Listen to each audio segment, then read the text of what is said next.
Welcome back, everyone, to another edition of Comeback Corner, powered by Come On Now, the podcast. I am your host, Rudy Rodriguez Showmont, and I have an exciting guest for you all today. I saw her fight last week. God, it was a week ago today, in Clearwater. You know, it was a banger, but we didn't get a decision. So let's talk about this fight. I got with me Claudia Phoenix Zamora. Welcome Hey, aboard, Claudia. How are you? good. How are you? I'm doing well. I saw you fight last week in Clearwater. I was up in Clearwater, and you laid some hands on your opponent, Crystal Pittman, but the fight ends in a no decision, no contest. Talk about that fight. I mean, obviously disappointing in the way it ended for you, but I mean, as far as I'm concerned, you were winning clearly. Yes, yes. You're gonna have to excuse me because I got super sick after the fight. Terrible, terrible cold. I'm Really. feeling a little better, but my voice is pretty much gone. Um, it was a great experience. I loved it. The whole bare knuckle thing. I felt great. Uh, it's just a lot of mixed feelings. I feel like although I do take responsibility, for landing that illegal shot. I mean, it's not an excuse, but it was literally like in the moment. And you can see how I even pull it back. Like, I'm sorry, I'm not her. I can't say, the damage or that it caused or it didn't cause that shot, but I know that shot did not cause like a damage that she couldn't continue. The damage had already been done. You know, um, you know, it was just weird. Everything was weird. I don't want to talk bad. I don't have any like negative feelings about Crystal. I think she's a very sweet girl. Um, I don't want to talk bad about the referee as well, but it was just real shady. Like the whole thing was real shady. I actually just saw her do an interview, like yesterday or something like that, and she said that she was disappointed because the fight got stopped. I mean, and we couldn't continue to fight. I mean, what do you mean? Listen, when an illegal shot is landed like that, the referee is in communication with that fighter, and he was clearly in communication with her and her whole team. And, if you're the fighter that got hit with that illegal shot, whatever, and you want to continue to fight, you're going to tell the referee, hey, I'm good to go. You're not going to stay on your knee. You're going to stand up and you're going to say, I'm good to go. Let's go. She was actually on her knee and she got up momentarily, and I don't know if her team or somebody told her like to get back down. I mean, if you want to continue to fight, you're going to say that you're okay. If you don't want to continue to fight, and you know what, in the interview she never said, oh, she hit me with a shot and I couldn't see, because that would make sense, right? Maybe it affected her vision, she couldn't continue. She never said that. So, you know to me, I don't know if it was her. I don't know if it was her team. I was clearly winning. The stoppage was going to come, like for sure. It was going to come. And I think that they just saw that as an opportunity to, hey, we don't lose. We declared a no contest. And it sucks because, like I said, ultimately it was, like I paved that opportunity for them, although it was intentional. But yeah, I think that's what it was. I highly doubt that the referee is gonna be like, no, I say you can't continue. You know what I mean? I mean, there something had to have been said. Um, she said in the back, like, "Oh, we'll run it again." I don't know if that's true. I hope it is.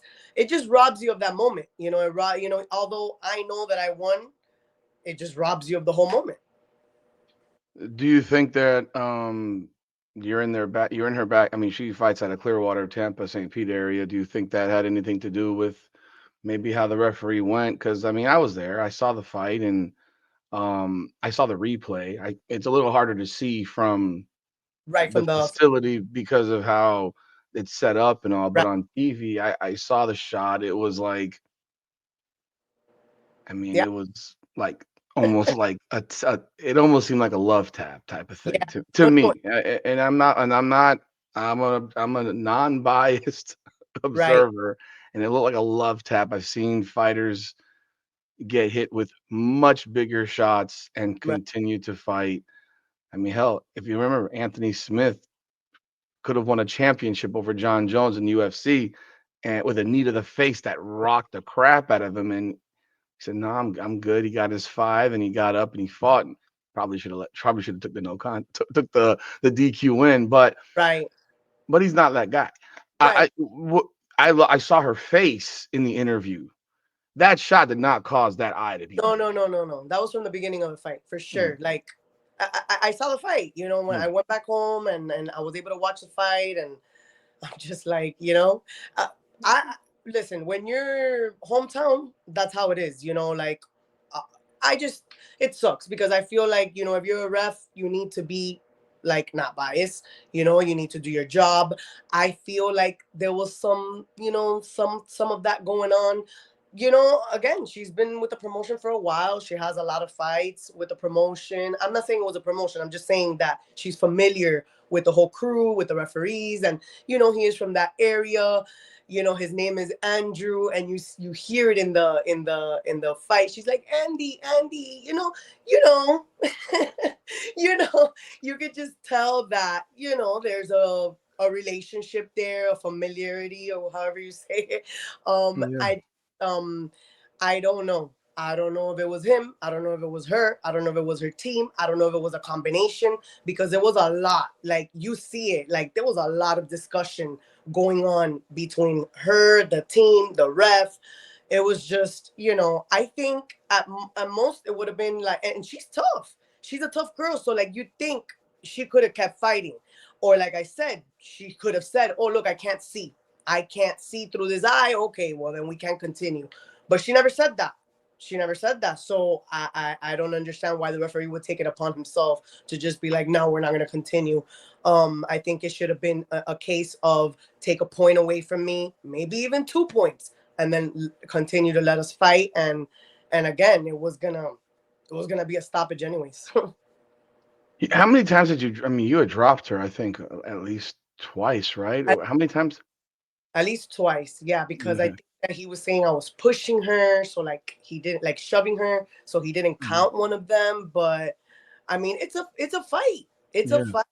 I know there's rules, but it's a fight. So I'm very physical. So although it's boxing and stuff like that, I'm gonna rough you up. I'm gonna push you around. I'm gonna swing you around if I can, and maybe shove you a little bit. That it's a fight. But yeah, yeah, I had knocked her down. I think I two knockdowns, two clear knockdowns. I mean, it's boxing, but it's different. I mean, they're bare knuckle fighting, and I know that I've seen.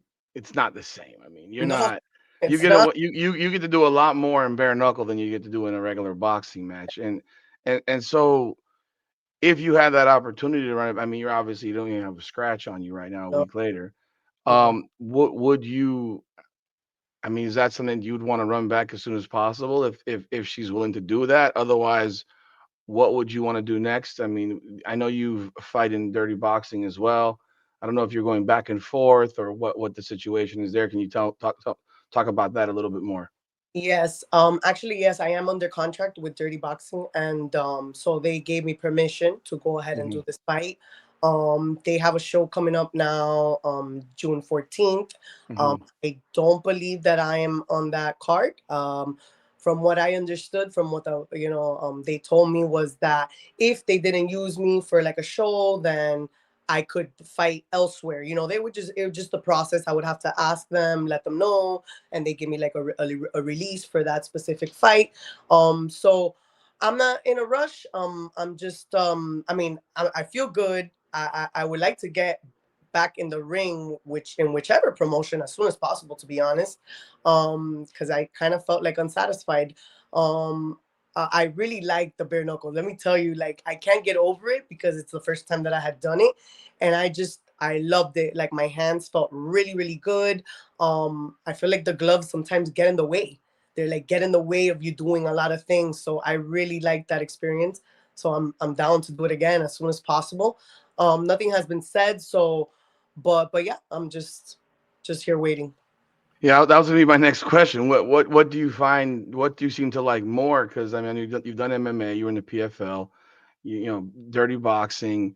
The rules are a little bit different, and then you go into bare knuckle where the rules are totally different. I mean, there's no ground impact. Did the dirty boxing maybe seep back in because you have the ground and pound, Right, right. and then it's just like almost got to switch something to remember I'm not doing dirty boxing, and it's like, oh shit, I just did dirty boxing in that fight. Yeah, it's you know what? I thought that I was gonna have like my biggest thing, right? When you ask me, like when somebody asked me, like, oh, how do you think you're gonna deal with the change of rules going into bare knuckle from dirty boxing?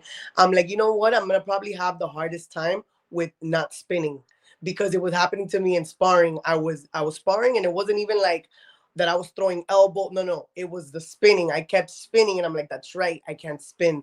But hey, it ended up being that I kind of followed it up. But to be fair, it wasn't even like when she dropped it was again, it was in the moment. It wasn't like I saw her drop and I'm like, yeah, let me follow it up, on the ground. It was really like in the moment. Like when she went down, it went, it just but yeah. When you say spinning, you mean like a spinning back fist or something like that?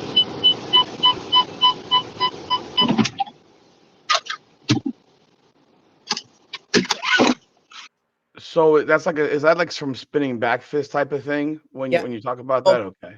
yes, yes, yes, exactly. Okay, gotcha. So the BKFC does have a fight card on July 12th in Hollywood. In If you Miami. don't have if you don't have a fight, would that be a fight card that you'd want to get on and have an opportunity to fight in? Oh yes, 100%. I actually, I think I prefer to fight at home. Even in it gets tricky. I have two kids, especially my daughter. She's like about to be 10 years old. My son is older, so it's not as complicated. But with the children, it's kind of hard with the traveling. So I would prefer to fight at home, and yeah, that would be great. That would be a great quick turnaround. So how did you get into fighting? I mean, I know it's an open-ended question, but how did you get into fighting? You've done pretty much every type of fighting from MMA to to dirty boxing. Did you do boxing as well at any No, point? yeah, yeah, I did. I did one pro boxing fight back last year, September of last year. I originally got into martial arts when I was 13 years old. I've always been athletic, always been into, dance, whatever, any physical activity. But around 13 years old, I got into taekwondo.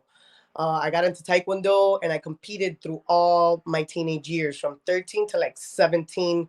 I competed within the state, within the country, even outside of the country. It was serious. My parents were super supportive.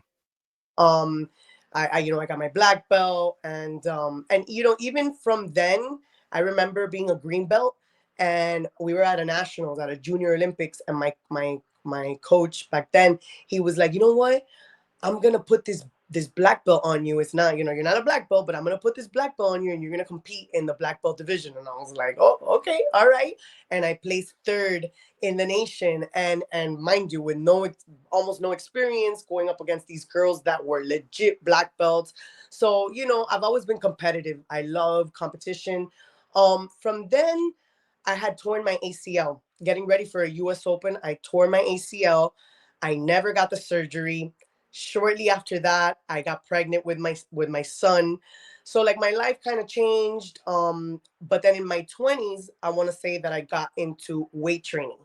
I got into weight training. And in the back of my mind, I always wanted to do like continue with my martial arts. Not necessarily taekwondo, but I know that like I need that in my life. Like I need martial arts in my life. And I started around that time. I started to see like MMA, like the UFC back in the day, like Chuck Liddell, Ken Shamrock, Yeah. you know, Gina Carano.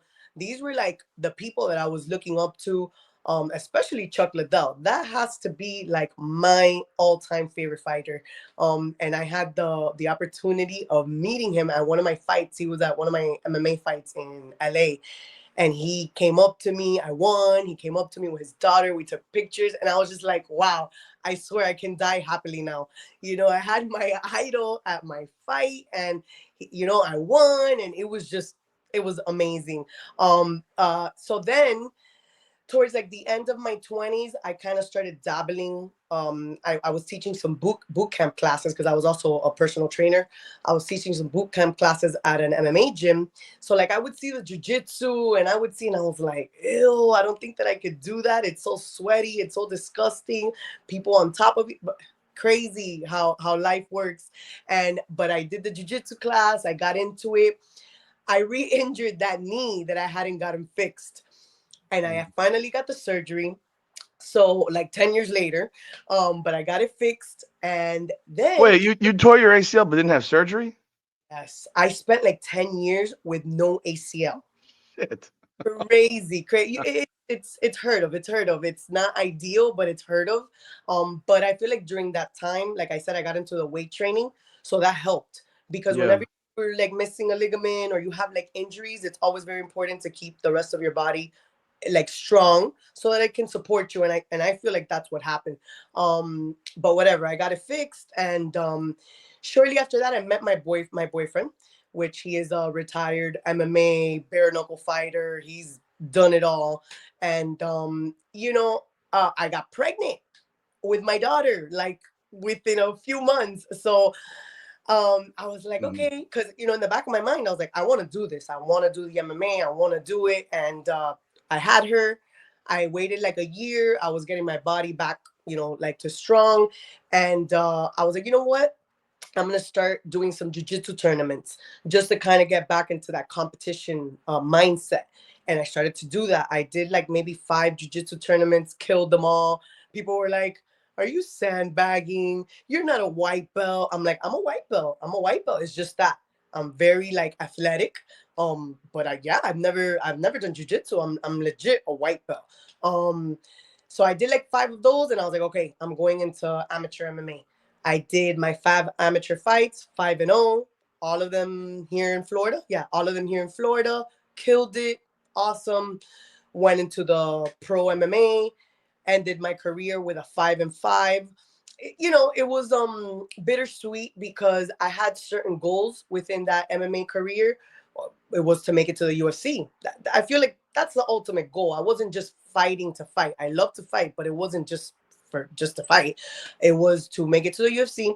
But like I've said before, I think that if you're an upcoming fighter, one of the most important things is to number one is be clear on what are your goals. Like, what are you trying to achieve? Are you trying to be famous? Are you trying to make it to the UFC? Are you just looking to have a couple fights? What are your goals? What is your intention? And then you need a good manager. Without a doubt, you need a good manager. Whether your skills are good or not, you need a good manager. Why? And why do I say about the skills? Because I see time and time again, especially now in this day and age, people that are not even good. They just have a huge following. They have a huge following, or it's a girl that's showing her ass, what, and no, and no judge, to each his own. If that's what you're gonna do and that's what works for you, then hey, do it. Good. Um, that's not me. I'm proud of my body, but that's not me. I have children. I have, that's not what I'm trying to do. I'm not gonna do that to make it. But it works for people, especially in this day and age. And you see them, they go like 5-0 in the pros, fighting people that are like 3-14 records. So of course, yeah, of course you're gonna make it to the UFC. But hey, they believe the hype. That's the worst part. When they believe the hype, it's like, hey, you've been Yeah. fighting bums, you've been fighting cans. You're not the shit. You know what I'm saying? Like, Yeah. you need to be ready because you're gonna make it to the UFC or to the big show, and you're gonna be fighting monsters. And Yeah. you see it all the time. So you need a good manager because in the end, you need to see what has that manager done. What are their connections? Who have they gotten to where you want to go? You need to look at these things. Unfortunately, the manager that I had was not good. He was not good. But I wanted to be loyal, so I stood there, bad decision after bad decision, and here we are. I'm like, here we are after all that hard work because we put in so much hard work, 5-5. I'm like, I gotta be realistic. I can't continue to do this. I don't have time. I have So children. I would have to win like another 3 fights with like a finish it. It takes time, and fights also fall apart. You know yeah. what? So it's just like I can't. I was like I can't, and physically I just don't have it in me to be training twice a day, every day, wrestling, jujitsu, kick. I got sick of it. With this, with like dirty boxing and bare knuckle, I train once a day. Every Mhm. day. I probably have like 2 days off because rest is important. Back in the days, I didn't even believe in rest. It was like you have to train twice a day, every day. It doesn't matter if you're tired. And especially Mhm. being a woman, that's Yeah. another thing. Like now, more women are coming into combat sports, but originally it was just all men. And whether it's the guys that are training or the coaches, they have like a very old school mentality. So it's like you got to train. It doesn't matter if you're tired. Okay, but I'm not a guy. I'm a woman, and women fluctuate. There's different energy levels, and I've learned that because I would Yeah. really push myself through all that, and so you got to listen to your body. So again, I train once a day now. I feel great. I have time to do other things. And I just I can't even fathom the thought of training twice a day. I'm like I am so good with that, and yeah, Did we're Did you find yourself when you mentioned the manager thing? Did you find yourself being put in fights that you had no business being in because you weren't at that level yet? And when you compared it to the other one that's 5-0 fighting tomato cans, you're finding yourself in fights that I'm not at this level. I'm losing. I'm not building, and then I look like a tomato can right, type of right. thing. Yes. Okay. One in particular was a PFL one. Hmm. Listen, I am a 135er. That division was at 155 pounds. What? That was the Kayla Harrison division with Correct. Correct. okay. Yeah, they're huge. My manager got me this fight, right? Originally, it was this Brazilian chick. That I think her record was like it was huge. She had a lot of experience. I think she was like I don't know, like 17 and I don't know, 9. I don't know. It was a pretty big record. It wasn't a great record, but it was like, okay, this girl has tons of experience. But we were like, okay, we feel like it's worth it. We feel like it's a good opportunity. I was coming off of three wins. So I was 3-1. Excuse me. I was 3-1. So we're like, okay, let's do it. It pays well. It's a good opportunity. Like, even if you lose, you do a good job. It looks good, whatever, whatever. The day of the weigh-ins, like I had already weighed in, mind you, I weighed in at 148 pounds. This is a 155-pound division. I Oh weigh in God, 148 pounds, that my walking around weight. Jesus Christ. While and then so I go to the room. I go to the room and they're basically like, "Oh, we have to switch your opponent." And I'm like, "What?" "Yeah, we're gonna give you this 5-2 Russian girl, Is bro." it the This Mocatino person that I'm Yes, seeing the name? Okay. I had seen her at the photo shoot, and I remember looking at this chick, and I'm like, "What the hell?" She was a brick house, okay, and I'm strong, bro. This girl was big. I was like, "Damn!" But this was before I knew that that was gonna be my opponent. I was like, "Wow, that girl is big. This girl is cutting to 155. God So she's knows, like 170, bro. 175. Maybe I don't know, Bigger. 165. That girl was huge. Um, But you know what? My boyfriend told me, don't take the fight. You already weighed in. You'll still get Hmm. paid. Don't Yeah. take. And my manager was not telling me that. He was kind of like, yeah, take the fight. It- Listen, when the fight came to play, it wasn't even like, oh, I got my ass kicked because she was a heavier than me. Or, it wasn't even that. You know what it was? That it got into my head. Hmm. It got into my head that she was a submission specialist. It got into my head that it just got into my head, and that happens. Like when changes like that happen, it can really mess with a fighter's head. And I feel like that's one of the things that I've struggled with the most, the mental aspect of fighting, because it's not easy. You have to be like on point on every level. If you're not mentally on point, it's going to affect you in your fight. So what happened in that fight was that I froze, which that had never happened to me. I froze. Like I was so scared to make a mistake that I didn't do anything. I remember my corner pleading with me, please throw something, throw, and it was like I was frozen. Like Like my shoulders couldn't throw. I couldn't do. There was a moment, I think, in the first round that she had taken me down and she tried to get me in a leg lock because that was one of her specialties. And I was able to spin out of that real quick and I got back up because I was like, you're not gonna submit me. So that was like I went out there like, oh, I don't want to get submitted, but I wasn't out there to win. Yeah. Had been in my own, who knows, if the weight would have played their like role, against me, who knows. It wasn't so much that, it was more like it really challenged my mental, and I wasn't really able to perform. It was very, very frustrating. But again, just bad decisions. These are bad decisions, and they cost you your career. Uh, Other than that, I had like another fight that wasn't his fault. It was a good fight, and to be fair, I won that fight, but they gave it to the other girl. And I know fighters talk about this all the time, but it was a close fight. But looking back, or like if you watch the fight, I won that fight, 100%. But what happened? I was 3-2. The other girl was 3-0. She was kind of like managed by the managers that owned that promotion, so they gave it to her. And I remember Frank Mir. Frank Mir was one of the commentators for that show. And when the fight finished, he didn't even go to her. He went straight to me. And he's like, oh, this is BS. He's like, what do you think about that? Like, basically, you won this fight. I'm like, you know how embarrassing that is for he's not even going to the winner. He's straight up like, this is BS. She won this fight. Like, what the hell?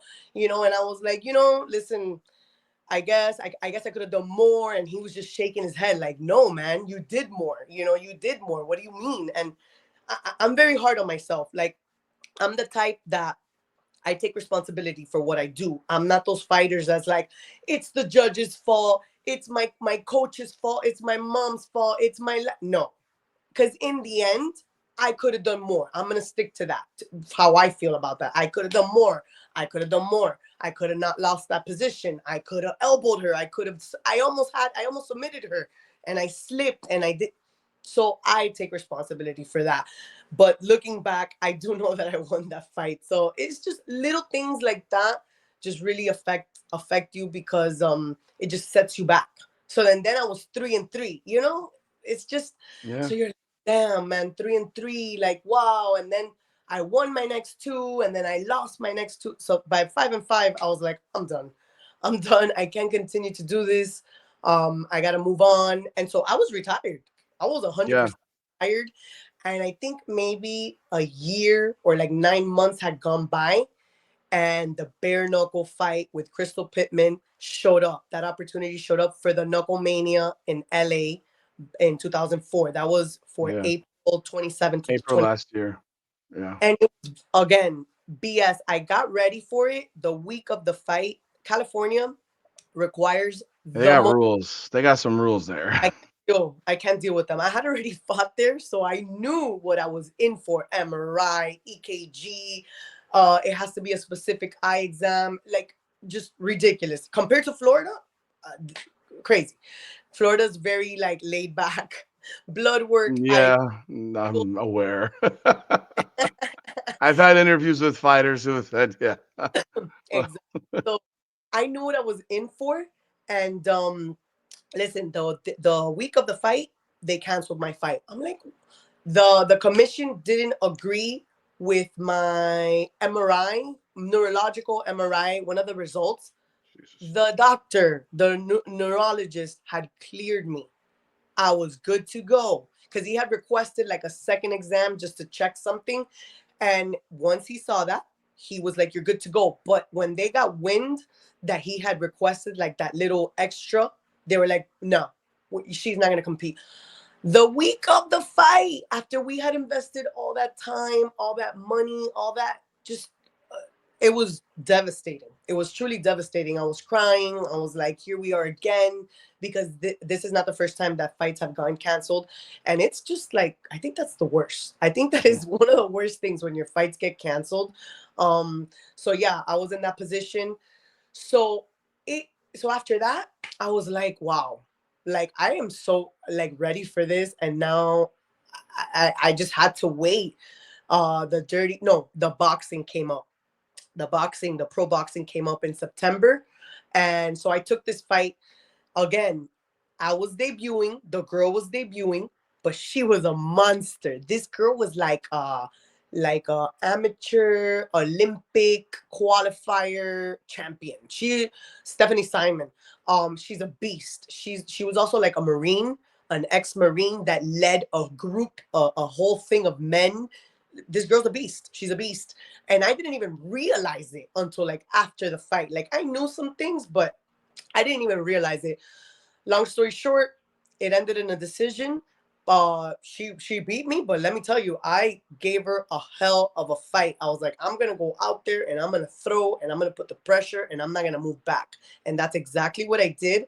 And I think that's one of the first fights that I lost that I felt happy after the fight. I was like, I felt so happy because I had gone out there and just done everything.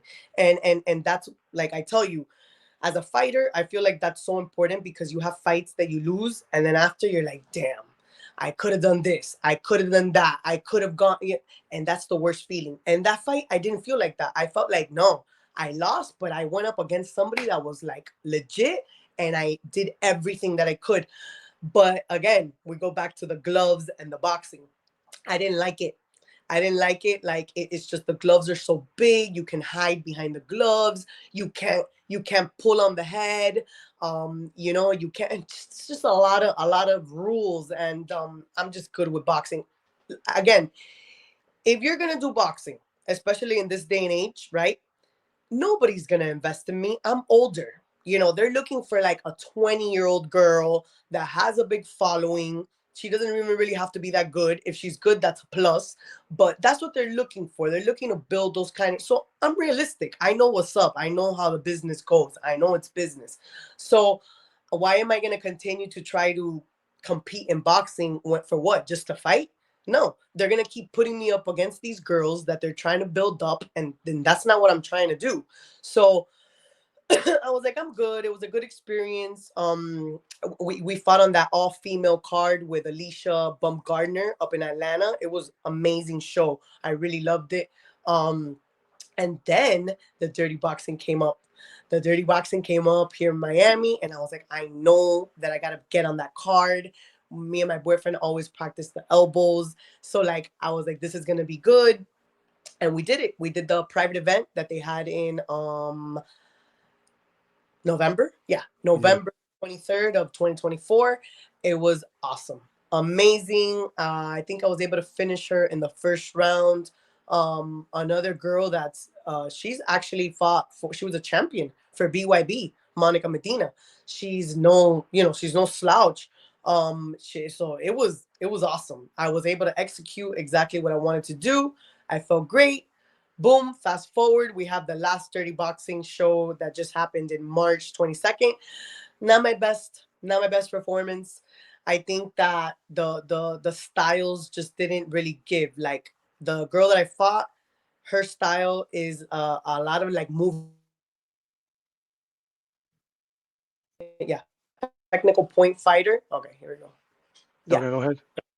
yeah, she's more of a technical point fighter, and so I also got too emotional.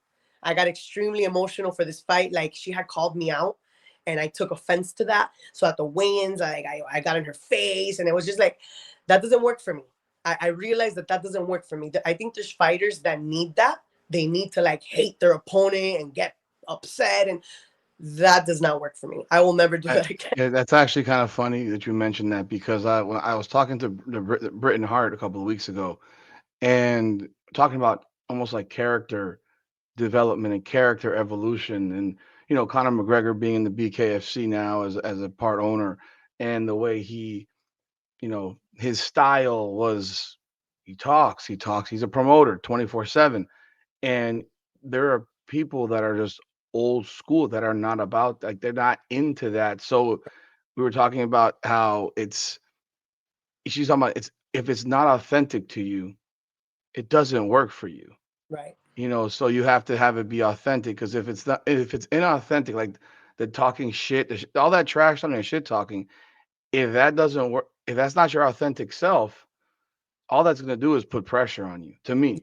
And that's the thought I had, because like I thought my kids are 11 and 13. My sons, I have a baby as well, but my 11 and 13-year-old, they want to talk shit. I said, you better be ready to back your shit up. And that's Yes. in any sport. Like if you can talk a whole bunch, but you better be ready to back that shit up. And I found that every time my younger one talks shit, we lost. It's like, stop talking, bro. It ain't working for you. You're Yes. putting more pressure on yourself every single time you run Exactly. your mouth to your friends, Yes. and it's like, nah, man. So I feel that when you mentioned, got in her face and then it didn't go Yeah. well. I saw that with Brit. I saw the clip of Yeah, that, and it's true. And she's evolved a lot from that. yeah. Again, I don't know if that was just her, if that's what worked for her, or if that's just how she got. But I remember at the beginning, she would always like at the weigh-ins, she was always like emotional and screaming, and then she's changed throughout the years. And I feel like it serves her better. Um, Mhm. I've never been like that. Never. And especially coming from that traditional martial arts, that's like we don't even do Yeah, that. you don't do that. We don't even do that. And again, I didn't really plan it. It was just like I got pissed that she had called me out. Mind you, I remember that I go to her when I told her at the weigh-ins, I was like, I hope that you didn't come to run, because that's what she does whole time. It's like, are we here to fight, or what are we doing, right? So I go, oh, I hope you didn't come to run, and she's like, oh, you got fed. You got fed. She was trying to say that I got fed like a bum in the last 30 boxing, and I'm like, this girl. What are you talking about, bro? She's been fed bums her whole career, and she couldn't even do that. She actually got knocked out by one of the bums that she got fed. So like, how do you have the audacity to tell me that I got fed when you've been fed your whole career and you still couldn't make it happen? You're still 1-2, and all your you win, yeah, by points, but you're not. And after the fight, I remember that she was like, "Oh, I'm disappointed that I didn't get the finish." Were you even going for the finish? You weren't. You were hoping that you would catch me with one of your moving back shots to knock me out. You weren't going for the finish.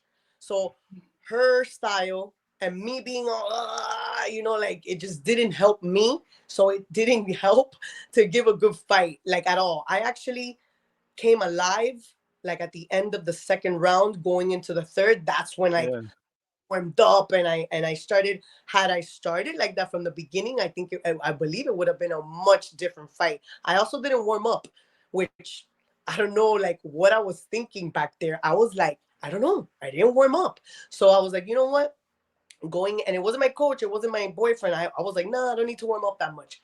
No, no, you need to warm up.